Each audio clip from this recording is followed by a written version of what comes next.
حاصل تھا. ابھی ہم نے اس کے 2 پوائنٹس دیکھے ہیں جہاں اس میں آپ کو بتایا جا رہا ہے. سب سے پہلے ہم نے تاریخ نویسی کی تاریخ اور تاریخ کے طریقے کا نیکسٹ ٹاپک جو ہے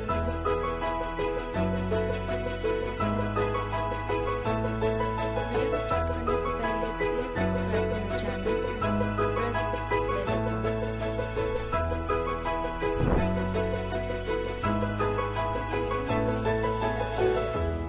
جو کہ بہت زیادہ امپورٹنٹ ہے. اس میں فرانس کے لوور عجائب گھر میں سب سے قدیم کتبہ، یہ ایک تصویر دی گئی ہے جو کہ ایک فرانس کا لوور عجائب گھر میں رکھا ہوا ہے. ایک قدیم کتبہ ہے اور یہ قدیم کتبہ جو ہے بہت پرانا ہے اور اس کتبے میں ہمیں کچھ تصاویر نظر دکھ رہی ہیں. اس میں ہاتھوں میں ڈھال اور نیز سے لیس فوجی کے منزل صف اور ان کی قیادت کرنے والے سپہ سالار نظر ہم یہ تصویر میں ایک دیکھ سکتے ہیں. یہ کچھ سپاہی ہیں جو اپنے ہاتھوں میں ڈھال لیے کھڑے ہوئے ہیں اور باقی سب جو ہے منزل صف ہے جو کہ قیادت کر رہے ہیں سپہ سالار.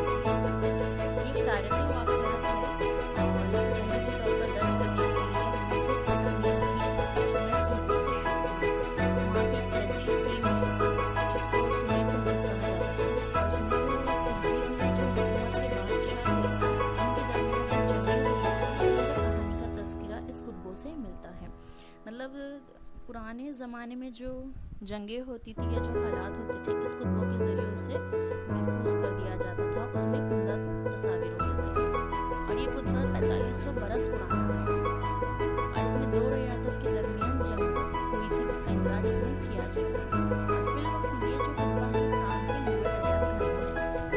دیکھیے دوستوں اس میں کا جو کوشچنس ہے وہ کم سے کم 4 مارکس کے لیے پوچھے جاتے ہیں. آپ نے پرانے پیپرز اگر دیکھا ہوگا تو اس میں آپ کو سمجھ میں آئے گا کہ اس سے ریلیٹڈ جو کوشچن آتے ہیں. اور فرانس اس میں کوشچن جو ہے بہت الگ الگ ٹائپس پوچھے ہیں. کبھی یہ تصاویر کے طور پر بھی آپ کو پوچھے جا سکتے ہیں یا پھر اس میں فرانس کا کون سا کتبہ تھا وہ کون سے گھر میں رکھا ہوا تھا. کئی ٹائپ کے جو ہے کوشچن آ سکتے ہیں. تو جو امپورٹنٹ کوشچن ہے ہم جہاں تک دیکھتے ہیں کہ قدیم کتبہ کتنے سال پرانا ہے جیسے خالی جگہ کے لیے پوچھا جا سکتا ہے. اس میں تو آپ کو آنسر جو ہے اس کے پوائنٹس بنا کر لکھنا ہوگا. انشاءاللہ ہم نیکسٹ ویڈیو میں اس کے بارے میں ڈسکس بھی کریں گے کہ کس طرح آنسر آپ کو بنانا ہے اور آنسر جو ہے بریف آنسر کیسے ریڈی ہوگا تاکہ مارکس جو ہے آپ کو زیادہ سے زیادہ مل سکیں. تو اس لیے اس کو 4 مارکس سے اس میں کوشچن کلیئر رہتے ہیں اس لیے آپ اسے نظر انداز نہ کیجیے پڑھتے وقت. بس اس میں جو ہے یہ تصویر بھی دی جا سکتی ہے اور آپ کو اس کے بیان لکھنے کے بارے میں بھی بتایا جا سکتا ہے. اب دیکھیں ہمارا دوسرا پوائنٹ جو ہے وہ شروع ہو رہا ہے جدید تاریخ نویسی. اب جدید تاریخ نویسی کے طریقے جو ہے وہ 4 طریقے ہوتے ہیں. اس میں سے پہلا طریقہ دیکھیے یہ سائنسی طریقہ ہے جس کی ابتدا مناسب سوالوں کی پیشکش سے ہوتی ہے. ہم جانتے ہیں کہ سائنسی طریقے جو ہے وہ 2 ہیں. میں آپ کو بتا دیتی ہوں ہم نے دیکھ چکے ہیں کہ سائنسی جو طریقے ہوتے ہیں وہ 2 ہوتے ہیں. سائنسی طریقہ ایک تجرباتی طریقہ دوسرا ہوتا ہے مشاہداتی طریقہ. ویسے اگر ہم تاریخ نویسی کی معلومات اگر کرتے ہیں تو تاریخ نویسی میں 3 سب پوائنٹس ہے یا 3 نکات ہوتے ہیں جسے کہتے ہیں سائنسی طریقہ. دوسرا ہوتا ہے تاریخ کی تحقیق کا طریقہ اور تیسرا ہے نظام تاریخ نویسی. یہ تینوں طریقے جو ہے تاریخ نویسی سے جڑے ہوتے ہیں یعنی اس کے اہمیت کے حامل ہوتے ہیں. ابھی ہم نے جو طریقہ پڑھنا ہے یا دیکھنا ہے وہ ہے سائنسی طریقہ.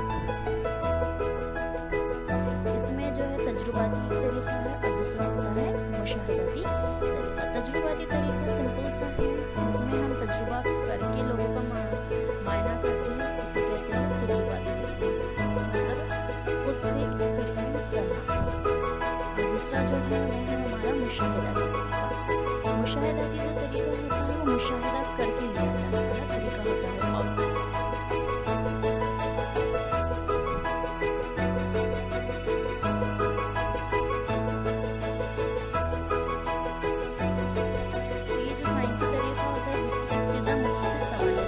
سائنسی کا جو ہے وہ سوالوں کی بنا پر ہی کیا جا سکتا ہے، اس لیے یہ تاریخ نویسی میں سب سے اہم خصوصیت ہے۔ دوسرا ہے یہ سوالات انسان مرکوز ہوتے ہیں، یعنی یہ سوالات زمانے ماضی میں مختلف انسانی سماجیوں کے افراد کے ذریعے مخصوص عرصوں میں انجام دی گئی سرگرمیوں سے متعلق ہوتے ہیں۔ مطلب اس کا یہ ہے کہ یہ سوالات انسانوں کے تحت ہی انسانوں کے ذریعے کیے جاتے ہیں، اس لیے انسان مرکوز سوالات کہا جاتا ہے۔ اور یہ جو سوالات ہوتے ہیں یہ زمانے ماضی میں مختلف انسانی اور سماجوں کے افراد کے جو ذریعے تعلقات بناتے ہیں ان کے ذریعے انجام دی جاتی ہے۔ مطلب یہ زمانے پرانے ماضی سے لے کے حال تک جہاں بھی انسان کا جو بھی انسانی تعلقات تھے انسان کے ذریعے جو کام کیے گئے اسی کے ذریعے جو ہے جائزہ لیا جاتا ہے، اس سرگرمی کو پھر طے کیا جاتا ہے۔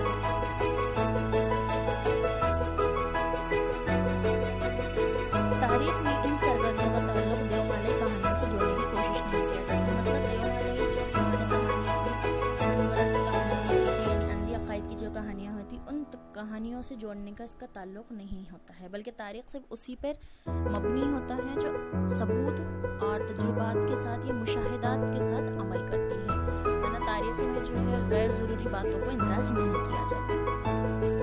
تیسرا جو خصوصیات ہے دیکھیے وہ یہ ہے کہ ان سوالوں کے جواب کی بنیاد قابل اعتماد ثبوت پہ ہوتی ہے، یعنی کہ ثبوت جب تک ہاتھ میں نہیں آئے گا ہم اس کو پروف نہیں کریں گے۔ اس لیے تاریخ جو ہے وہ ثبوتوں کی بنا پر جو ہے اپنی فائل تیار کرتی ہے، بنا ثبوت کی تاریخ میں اس کو اندراج نہیں کیا جاتا تاکہ اسٹوڈنٹوں کو یا لوگوں تک وہ غلط باتوں کو تاریخ نہیں پھیلاتی، بلکہ تاریخ کا مقصد یہی ہوتا ہے کہ وہ سچائی کے ذریعے جو ہے لوگوں تک پروف کر سکے اور اس کی جو پیشکش ہوتی ہے منتقل ہوتی ہے۔ آخری چیز یہ کہ ماضی میں کی گئی انسانی سرگرمیوں کے ذریعے انسانی ارتقاء کیا جائزہ لیا جاتا ہے۔ ماضی میں گزر چکے تجربات ہوتے یا واقعہ ہوتے وہ انسان کے کارکردگی کے مطابق انسان کے حرکتوں کے ذریعے انسانی جو ارتقاء ہوتا ہے انسان کے بدلتے اور تبدیلی رتبے کے ذریعے جو ہے اس کا جائزہ لیا جاتا ہے۔ دیکھیں ہم پہلے زمانے میں دیکھتے ہیں کہ انسان کی جو پیدائش تھی یا انسان کا جو آغاز ہے وہ انسانی ارتقاء کیسا تھا، یہ آپ لوگوں نے بہت دنوں سے یا بہت سالوں سے آپ پڑھتے آ چکے ہیں، پچھلے سال آپ 9 بھی کر چکے، اس میں بھی آپ نے انسانی ارتقاء کا جو جائزہ ہے انسانی ارتقاء جو ہے وہ سائنس میں پڑھ چکے ہوں گے کہ انسان کی جو تبدیلیاں ہوتی ہے وہ دن بدن کس طرح بدل گئی۔ ماضی میں ہم دیکھتے ہیں تو انسان جو ہے بندر کے شکل کا پایا جاتا تھا، دھیرے دھیرے اس نے اپنی شکل کا جو ہے اضافہ ہوا، بدلتی گئی، تبدیلیاں آنے لگی، تو یہ سب جو ہے انسان کی سرگرمیوں کے ذریعے وہ جو حرکت اس وقت کرتا تھا اور آج کا انسان میں بہت فرق ہے۔ یہ سب جو ماضی میں گزر رہا ہے تو پچھلے وقت کا آج کا ماضی اور حال کا جو تعلق ہوتا ہے اس دونوں کا جائزہ جو ہے تاریخ میں۔ درجہ سے بالا خصوصیت جدید تاریخ نویسی کی روایت ہے، مطلب جو یہ ہم جو دونوں بھی واقعات ہم نے پڑھے ہیں یہ جو ہے پرانے جدید طور پہ تاریخ نویسی کی ایک روایت ہے، اور اس کا جو بیج ہے یونانی تاریخ نویسی میں بھی پایا جاتا ہے، مطلب یہ اتنا پرانا ہے کہ قدیم تاریخ نویسی سے اس کو جوڑا بھی جاتا ہے۔ اب دیکھیے یہ جو لفظ ہسٹری بھی یونانی ہے، 5ویں صدی قبل مسیح میں ہیروڈوٹس نامی یونانی تاریخ دان نے اس کا استعمال اپنی کتاب دی ہسٹریز کے عنوان کے لیے کیا تھا۔ اب لفظ ہسٹری جو ہے وہ ایک یونانی لفظ ہے اور ہیروڈوٹس نامی ایک تاریخ دان تھا جس نے اپنی کتاب دی ہسٹریز میں اس کو پیش کیا ہے۔ تو یہ انڈر لائن کیجیے، یہ بہت زیادہ پوچھنے والا سوال ہوتا ہے، اس کو خالی جگہ میں بھی پوچھا جاتا ہے اکثر، جوڑیوں کے لیے بھی 1 مارکس کی، مطلب یہ 1 یا 2 مارکس کے لیے تو فکس ہے، مطلب اس کو اپنے دماغ میں اپنے مائنڈ میں فٹ کر دے کہ ہیروڈوٹس ایک تاریخ دان تھا جس کی فیمس کتاب تھی، مشہور کتاب تھی وہ تھا دی ہسٹریز، اور یہ لفظ ہسٹری جو ہوتا ہے وہ یونانی لفظ سے لیا جاتا ہے۔ نیکسٹ ٹاپک ہے یورپ میں سائنسی نقطہ نظر کا ارتقاء اور تاریخ نویسی۔ اب دیکھیے ابھی تک ہم نے جدید تاریخ نویسی اور مغربی روایت کے بارے میں ہم پڑھ رہے ہیں کہ مغربی روایت میں تاریخ نویسی کا کیا مقام تھا اور لوگوں نے اسے کس نظریے سے دیکھا۔ ابھی تک ہم نے جتنے بھی پوائنٹ پڑھے ہیں اس میں تاریخ نویسی کی روایت، جدید تاریخ نویسی یہ پڑھتے آ رہے ہیں، لیکن ابھی ہمیں جو ٹاپک دیکھنا ہے وہ یورپ میں سائنسی نقطہ نظر، یعنی کہ یورپ میں جو ہے کس طریقے سے سائنسی نقطہ نظر رکھا جاتا تھا تاریخ نویسی کو۔ پلیز فرینڈس، اگر آپ کو یہ ویڈیو پسند آ رہی ہے تو آپ اس کو لائک کرنا نہ بھولیں، شیئر کریں اینڈ سبسکرائب تو ضرور کریں، کیونکہ آپ لوگ جتنے ویڈیوز کو لائک کریں گے مجھے اتنا ہی زیادہ موٹیویشن ملے گا۔ یورپ میں سائنسی نقطہ نظر کا جو ارتقاء اور تاریخ نویسی 18ویں صدی عیسوی تک یورپ میں فلسفے اور سائنس کے شعبوں میں قابل ذکر ترقی ہوئی۔ مفکروں کو اس بات پر اعتماد ہونے لگا کہ سائنسی طریقے کا استعمال کر کے سماجی اور تاریخ حقائق کا مطالعہ کرنا بھی ممکن ہے۔ لیکن جو 18ویں صدی تھی اس میں یورپ نے جو ہے اپنے نئے فلسفے ایجاد کیے اور سائنس کے شعبوں میں قابل ذکر ترقی ہونے لگی۔ مطلب اپنے نئے فلسفے کے ساتھ، اپنے نئے خیالات کے ساتھ، اپنے نئے تعلیم علم کے ساتھ انہوں نے سائنس کے شعبے میں جو ہے کافی زیادہ ترقی کرنے لگے اور مفکروں کو اس بات پر اعتماد ہونے لگا، مطلب اتنا یقین ہونے لگا کہ جو سائنس کا طریقہ ہے جو ہم انسانی سماجی اور تاریخ کے طور پر استعمال کر رہے ہیں اس کا مطالعہ جو ہے ہمیں پختہ ملنے لگا۔ اگلے دور میں یورپ اور امریکہ میں تاریخ اور تاریخ نویسی سے متعلق خواب غور و فکر ہونے لگے اور کچھ ہم دور اگر دیکھ لیتے ہیں اگلے آنے والے جو دور تھا 18ویں صدی کے بعد کے جو دور تھا اس میں یورپ اور امریکہ میں جو ہے تاریخ نویسی کو لے کر جو ہے متعلق جو ہے خواب جو ہے وہ غور و فکر ہونے لگے، مطلب تاریخ کو جو ہے سائنس میں تو علم تھا ہی لیکن اب وہ تاریخ میں بھی اپنی ہنر یا اپنی جو علم کی زیادتی ہے وہ بڑھا رہے تھے۔ تاریخ نویسی میں ٹھوس ثبوتوں کو اہمیت حاصل ہو چکی تھی، جیسے ہم نے پہلے دیکھے کہ تاریخ جو ہے صرف ثبوتوں کے پختگی پہ ہی آدھارت ہے، یعنی کہ بنا تاریخ کو ثبوت لیے بغیر ہم اس کو سچائی اس کی ثابت نہیں کر سکتے۔ تو اسی میں بھی یہ بتایا جا رہا ہے کہ جو ٹھوس ثبوت ہے وہ تاریخ میں کام آنے لگے، مطلب بنا ٹھوس ثبوت کے جو ہے تاریخ میں کوئی بھی غلط بات نہیں دہرائی جاتی تھی۔ 18ویں صدی میں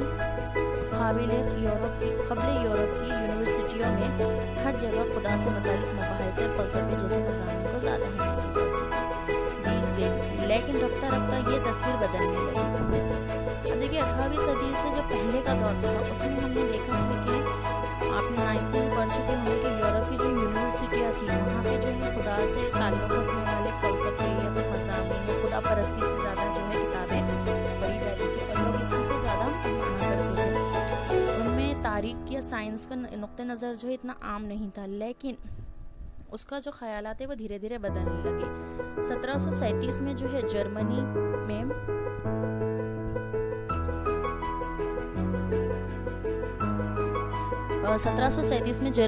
جرمنی میں کائٹنگ یونیورسٹی قائم کی گئی تھی۔ دیکھیے کائٹنگ یونیورسٹی جو قائم کی گئی تھی، اس یونیورسٹی میں پہلی مرتبہ جو مضمون تھا وہ تاریخ کو آزادانہ درجہ دیا گیا تھا۔ مطلب 1737 میں جرمنی میں جو کائٹنگ یونیورسٹی تھی اس میں تاریخ کو ایک اہم مقام حاصل کیا گیا تھا، جو پہلی مرتبہ ایک ایسا مضمون لایا گیا تھا جو بچوں کے لیے ایک آزادانہ خیالات کو پیش کر سکے اور جرمنی کی دیگر یونیورسٹیاں بھی تاریخ نکالنے کا مرکز بن چکی تھی اور جرمنی کی جتنی بھی یونیورسٹیاں تھیں اس میں بھی تاریخ کا مطالعہ عام کرنا ان کا مقصد بن چکا تھا۔ اس میں بھی جو دیکھیے 1737 میں جرمنی سے کائٹنگ یونیورسٹی ہے، تو یہاں پر بھی آپ لوگ انڈر لائن کرتے رہیے، جہاں میں آپ کو کہہ رہی ہوں کیسے انڈر لائن کیجیے تو آپ اسے انڈر لائن کر کے رکھ دیجیے اس پینسل سے، یا آپ کچھ کو پوائنٹس بنانا چاہتے ہیں تو اسے پوائنٹس بنائیں، کیونکہ یہ جو نقطے ہوتے ہیں ہم اسے مضامین کے ساتھ یا پھر اپنے ٹاپک کے ساتھ پڑھتے ضرور ہیں لیکن اسے رفتہ رفتہ بھول جاتے ہیں، تو اس لیے آپ اسے قلم بند کر کے اپنے نوٹس بک میں رکھ دو تاکہ جب بھی آپ کی اس نوٹس کی ریڈی کر سکیں، اس کی ریڈنگ کر سکیں تو یہ جو لکھا ہوا ہے آپ کی نظروں سے گزر جائے اور اس کو آپ بھولیں نہ، آپ کو رکھنے کی ضرورت ہے۔ اب دیکھیے جو ہمارا نیکسٹ ٹاپک ہے، ہمارے جو نیکسٹ ٹاپک میں ہم نے دیکھا ہے کہ یہاں پر اہم مفکرین، ہم جانتے ہیں کہ جو ہمارے اہم مفکرین ہیں اس میں اہم مفکرینوں میں سب سے زیادہ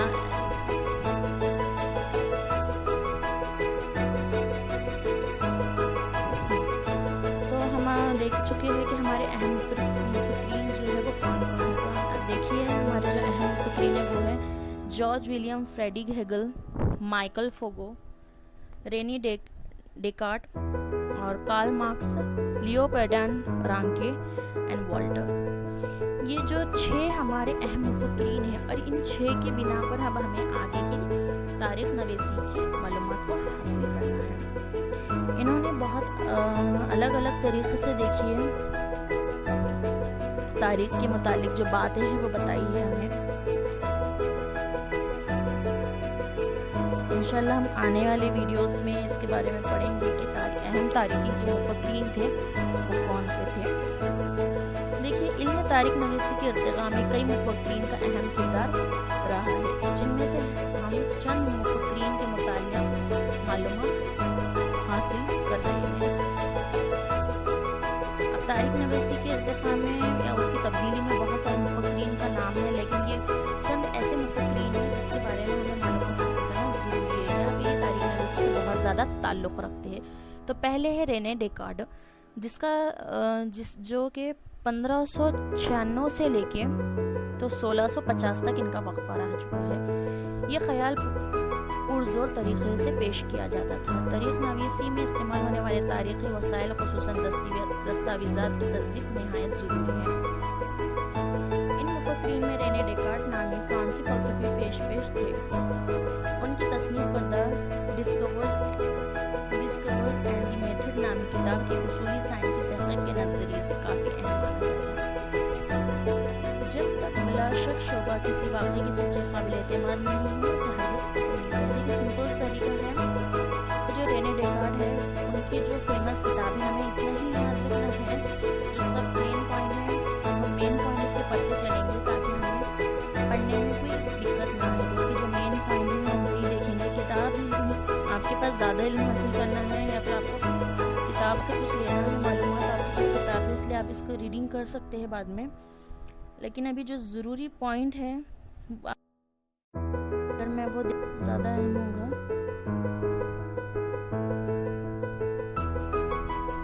کیونکہ یہ وہ ایک ایسے پوائنٹ ہے جو آپ کو ہر وقت جو ہے ہسٹری میں پوچھے جاتے ہیں۔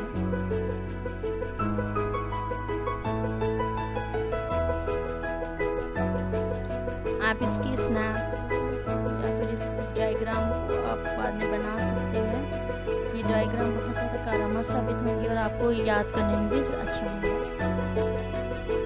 دیکھیے اہم مفکرین میں جو ہے سب سے پہلے مفکر رینے ڈیکارڈ، جس کو ہم نے پڑھا ہے کہ ان کی 1596 سے تو 1650 کا عرصہ تھا۔ انہوں نے جو تصنیف کی کتاب کا نام ہے وہ ہے ڈسکورز اینڈ دی میتھڈ، جو کہ فرانس سے ملک سے تعلق رکھتے تھے، اور ان کی جو معلومات ہے وہ یہی ہے کہ وہ کبھی بھی بنا کتاب کے ذریعے یا دستاویزات کے ذریعے کوئی جانچ نہیں لیتے تھے۔ بنا مطلب کتاب ہو یا دستاویزات کے وہ معلومات کو حاصل نہیں کرتے تھے۔ اور دوسری جو اہم معلومات تھی ان کی وہ یہ کہ کسی واقعے کی سچائی کو معلوم کیے بغیر یا اس کے ثابت ہونے کے بغیر وہ اس کو ہرگز قبول نہیں کرتے تھے، مطلب ان کو ثبوت چاہیے تب وہ اس چیز کو نکلے کرتے تھے۔ سیکنڈ ہے والٹر جو ہے وہ 1694 سے لے کے 17 ان کا تعلق دیکھیے 1694 سے لے کے تو 1778 تک ہو چکا ہے، اور ان کی جو تصنیف کا نام ہے وہ ہے کینڈیڈ ان کی اہم تصنیف کا نام ہے، اور وہ ملک فرانس سے ہی تعلق رکھتے ہیں۔ ان کی جو اہم معلومات ہے وہ یہ ہے کہ تاریخ نویسی کے لیے صرف ٹھوس حقائق اور واقعات کی زمانی ترتیب کرنی ہے۔ مطلب پہلا پوائنٹ یہی ہے، دیکھیں ان کا بھی ان کو ٹھوس ثبوت چاہیے، بنا ثبوت کے وہ کوئی معلومات کو لیتے نہیں تھے یا اس کی جانچ نہیں کرتے تھے۔ یہ بھی کس کا کہنا ہے؟ والٹر کا کہنا تھا۔ رینے ڈیکارڈ کے جیسے ہی ایک ان کا اوپینین تھے اور وہ بھی یہی سوچتے تھے۔ دوسرا ہے اس زمانے کی سماجی روایت، تجارت اور معاشی نظام، تجارت وغیرہ امور پر ہوتی تھی۔ مطلب کہ اس زمانے میں جو ان کی سماجی روایت چلتی تھی وہ تجارت کے، معاشی نظام کے ذریعے اور زراعت کے ذریعے ہوتی تھی۔ مطلب وہ ان چیزوں کی بنا پر ہی غور و فکر کرتے تھے اپنے وسائل کے لیے یا اپنے کام کے لیے۔ تیسرا پوائنٹ جو ہے وہ تاریخ کو مرتب کرتے وقت انسانی زندگی کی تمام پہلوؤں پر غور کرنا چاہیے۔ مطلب جب ہم تاریخ کی کوئی معلومات حاصل کر رہے ہیں اور اس سے تاریخ کا معلومات لینا ہے، اس کے لیے ہمیں